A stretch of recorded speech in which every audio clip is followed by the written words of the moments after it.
Hello everyone, I'm Tiara, management student from University of Teknopat Indonesia.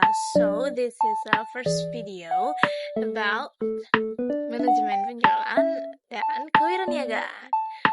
Dan di video kali ini aku akan membahas terkait psychological influences on buying. So let's learn with me. Nah, psychological influence on buying itu kita pertama-tama akan memahami pemikiran konsumen.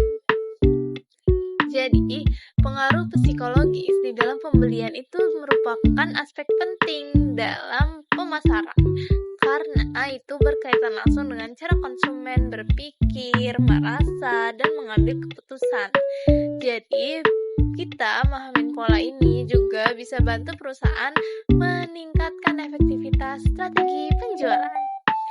Nah, ini bisa membantu brand untuk dapat memahami kebutuhan konsumen secara mendalam terkait psikologis mereka. Jadi, ini bisa menarik dan mempertahankan konsumen. Introduction dulu ke faktor psikologi dalam keputusan pembelian. Yang pertama itu ada motivasi. Motivasi ini adalah dorongan internal yang membuat seseorang ingin membeli suatu produk untuk memenuhi kebutuhan dan keinginannya. Ini sering dikaitkan dengan teori hierarki kebutuhan dengan menjelaskan bahwa manusia itu kan punya tingkatan kebutuhan mulai dari kebutuhan dasar sampai akan kebutuhan status atau pengakuan.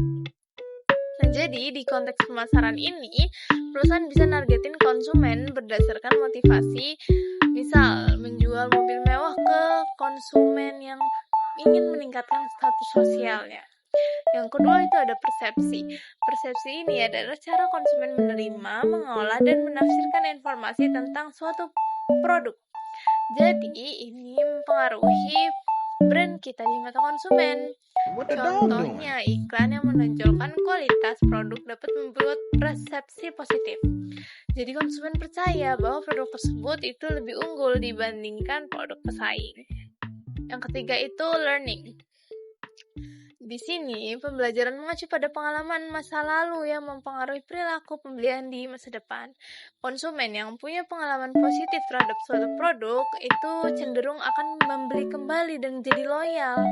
Contohnya, di program loyalitas yang kasih reward kepada pelanggan sehingga mereka terdorong untuk terus melakukan pembelian berulang. Materi selanjutnya terkait effective sales sequence with building relationship customer prospect. Nah, di tahap ini itu merupakan proses mencari calon pelanggan potensial yang memiliki kemungkinan untuk membeli produk. Bisa menggunakan metode dari media sosial, acara industri, event, maupun rekomendasi dari pelanggan lain. Nah, proses ini penting karena menentukan kualitas target pasar yang akan didekati. Nah, melalui approach di tahap ini, penjual itu harus bisa kasih kesan pertama yang baik ke calon pelanggan. Jadi, hal yang dapat dilakukan itu punya penampilan yang rapi, sikap yang ramah, pelayanan yang baik, komunikasi yang jelas, dan percaya diri. Jadi, ini bisa nentuin keberhasilan interaksi selanjutnya. Terus selanjutnya itu ada presentation. Ini berfokus ke penyampaian nilai dari produk atau jasa ke pelanggan. Jadi sebaiknya penjual itu nggak cuma jelasin fitur, tapi juga kasih manfaat yang akan diperoleh sama pelanggan. Jadi mereka bisa paham nilai-nilainya ada di produk tersebut. Materi selanjutnya kita akan memahami persepsi pembeli. Nah, yang pertama itu ada value perception. Nah, ini berkaitan dengan gimana sih konsumen menilai produk itu sepadan atau worth it nggak sih harga yang ditawarkan dengan kualitas produk tersebut. Nah, jadi jika konsumen merasa nilai yang didapatkan lebih tinggi daripada harga, maka kemungkinan pembelian akan meningkat. Yang kedua itu ada risk perception atau persepsi risiko terhadap kekhawatiran konsumen yang menghadapi kemungkinan kerugian atau ketidaknyamanan setelah membeli produk. Jadi, semakin tinggi resiko yang dirasakan, semakin kecil kemungkinan konsumen melakukan pembelian. Selanjutnya itu ada perceived quality. Nah, persepsi kualitas ini adalah keyakinan konsumen terhadap mutu produk atau layanan. Jadi, konsumen itu cenderung milih produk yang dianggap memiliki kualitas tinggi meskipun harganya lebih mahal.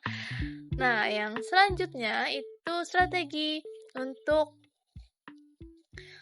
pembelian, mempengaruhi pembelian. Yang pertama itu ada perception branding. Tujuannya membangun identitas mereka yang kuat dan konsisten melalui elemen seperti logo, slogan, warna, dan ini membantu konsumen mengenali produk dengan mudah. Yang kedua, reputasi. Reputasi ini dibangun melalui kualitas produk, layanan yang baik, serta kepuasan pelanggan.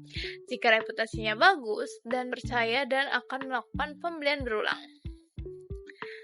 Nah, yang selanjutnya itu ada testimonial. Testimonial ini bisa jadi bukti sosial yang meyakinkan calon pembeli tentang kualitas produk. Nah, selanjutnya ada adaptive selling based on buyer style.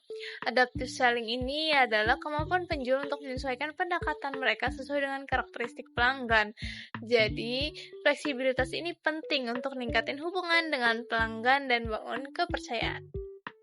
Selanjutnya, menjawab pertanyaan dari kuis, bagaimana konsep psychological influence mempengaruhi keputusan konsumen dalam membeli suatu produk. Nah, konsep ini berperan besar dalam menentukan keputusan konsumen karena berkaitan langsung dengan proses internal seperti berpikir, perasaan, persepsi terhadap suatu produk, dan konsumen itu nggak selalu membeli berdasarkan logika, tapi sering dipengaruhi oleh faktor psikologi yang sering nggak disadari. Contohnya, seperti materi yang aku jelasin tadi di faktor motivasi, ataupun faktor sosial, persepsi, dan kepercayaan dalam pembelajaran pembelian sebelumnya. Nah, hal-hal ini dipengaruhi oleh psikologi konsumen. Jadi, sangat berpengaruh faktor psikologi tersebut pada pembelian dan keputusan pembelian. So, that's all about short learning video, and see you in the second video selanjutnya. See you.